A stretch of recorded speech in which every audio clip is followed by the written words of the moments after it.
Улукбек бабабыз кыргыз болгон, мен калпак менен отурган сүрөттөрүн китепке жарыялагам. Улукбек бабабыз асмандагы жылдыздардын картасын түзүп кеткен. Бул 15-кылымда. Ошол карта ушунча так түзүлгөн, бүгүн өнүккөн илим, астрономия илими ага толуктоо өзгөртүү киргизе алган жок. Бул билим биздин бабаларыбызга, кыргызга таандык болгон үчүн Улукбек бабабыз ушул картанын баарын, жылдыздардын баарын көрсөткөн, кайсы жылдыз кай жерде, жылдын кайсы мезгилинде табылат деп, ошол карталар бүгүн дагы мына айга учуп барса дагы, космоско учуп барса дагы, бүгүн дагы ага өзгөртүү, толуктоо эч ким жасаган эмес. Көрдүңүзбү? Эми жакшы билесиз, Улукбек бабабыздын так талаштан өзүнүн Абдулатиф деген баласы башын кескен. Өз колу менен кескен эмес. Өзүнүн жоокери болгон Миңбашы Улуту Пес. Ошого тапшырма берип, Улукбектин башын алган. Анын сүйөгү көстөнүндө казылганда моюнун сүйөктөрү кыйылганы көрүнүп турат. Улукбек бабабыздын астрономия илимин ушунча тереңдикте билгени ошол далилдеп атат. Түпкү билим Хакасияда башталган. Ал эми эмне үчүн Хакасия башталган? Себеби кендик шырата тээрде түндүккө жакын. Ошон үчүн абанын катмары жукараак. Тоодо барсаң жылдыздар кол сунуп туруп кармайлагандай болуп көрүнөт, туурабы? А мисалы экваторго жакын же болбосо Каспий деңизинде бөлөк жерде асманын катмары калыңыраак болуп, анча жылдыздар таамай так көрүнбөйт. Демек, ал жерлерде астрономия билими ал убакта калыптанышы мүмкүн эмес эле. Албетте, биздин бабаларыбыздын даанышмандыгы, ойчулдугу, ой жүгүртүп, ошо тиричиликке жылдыздардын таасирин билгени, бул кемеңгерлик, бул олуялык деп койсок болот да. Олуялык деп болсок болот. Эми дагы айтып коеюн.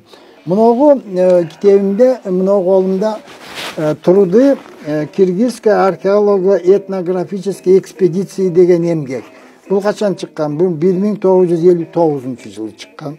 Бул эмнеге арналган? Бул бүткүл союздук конференция болгон. Фрунзада өткөн. 1956-жылы өткөн. Бир жумага созулган. Бу негизи кыргыздарга гана арналган. Кыргыздардын калыптанышы, баш сөөгү кандай болгон, кол өнөрчүлүгү кандай болгон, санжыра, таргы калыптанышы. Ушу жерде өтө маанилүү биз үчүн маалымат. Ал мындай. Маргулан деген тарыхчы болгон, азыр Казак Республикасындагы тарых институтун Маргуландын атын берген. Мына ошол өзүнүн докладында 1956-жылы мынтип айтып атпайбы? Древние кыргызы были создателями циклического календаря на 12 лет, каждый из которых носит название животных. Это собственное изобретение кыргызов может быть единственное явление, упоминаемое историей, которое заслуживает особого внимания. Биринчиден, мүчөл жыл календар жана 12 айванаттын аты менен. Бул кыргыздарга таандык, бул Кытайга таандык эмес. Муну Маргулан айтып атат, мен айткан жокмун. Ал мына илимий эмгекте турат.